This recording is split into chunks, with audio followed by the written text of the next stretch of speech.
এ হচ্ছে guards well.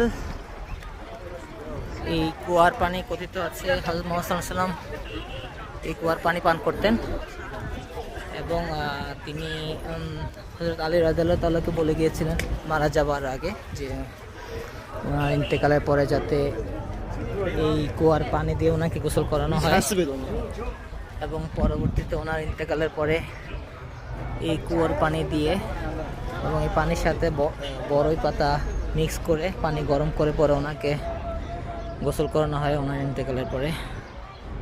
তো দীর্ঘদিন এটা বন্ধ ছিল। আমি প্রায় 4 বছর আগে যখন আসছি তখন একদম পরিত্যক্ত অবস্থায় ছিল, উপরে জাস্ট পুরাতন টিন দিয়ে ঘেরাও।